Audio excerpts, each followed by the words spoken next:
Hamas نے فلسطینی صدر محمود عباس کو سخت تنقید کا نشانہ بناتے ہوئے ان کی جانب سے یک طرفہ طور پر اپنے مشیر اور کاروباری شخصیت کے بطور وزیر اعظم تقرری کو مسترد کر دیا ہے۔ اپنے بیان میں حماس کا کہنا تھا کہ صدر محمود عباس کی جانب سے وزیر اعظم کی تقرری کا فیصلہ یک طرفہ طور پر کیا گیا ہے اور اس معاملے پر ان سے کسی قسم کا مشورہ نہیں کیا گیا۔ حماس نے کہا کہ حال ہی میں فلسطین کے سیاسی کاز کو کمزور کرنے والی فتح اور حماس دیرینہ تقسیم کے خاتمے کے لیے ماسکو میں ہونے والی ایک میٹنگ میں فتح کے محمود عباس بھی شریک تھے، تاہم انہوں نے اس حوالے سے کوئی مشورہ یا بات چیت نہیں کی۔ اپنے بیان میں حماس نے مزید کہا کہ ہم ایسے رویے کو یکسر مسترد کرتے ہیں جس نے ہمارے لوگوں اور قومی کاز کو نقصان پہنچایا اور مسلسل نقصان پہنچا رہا ہے۔ فلسطینی صدر محمود عباس نے محمد مصطفیٰ کو نیا وزیر اعظم مقرر کر دیا۔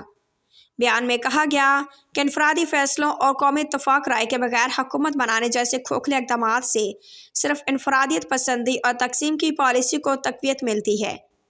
اپنے بیان میں حماس کا کہنا تھا کہ اسرائیل کے ساتھ جنگ کے اس وقت میں فلسطینیوں کو متحد لیڈرشپ کی ضرورت ہے جو ان کے سماج کے تمام حصوں کو ساتھ لے کر آزاد جمہوری انتخابات کروا سکے۔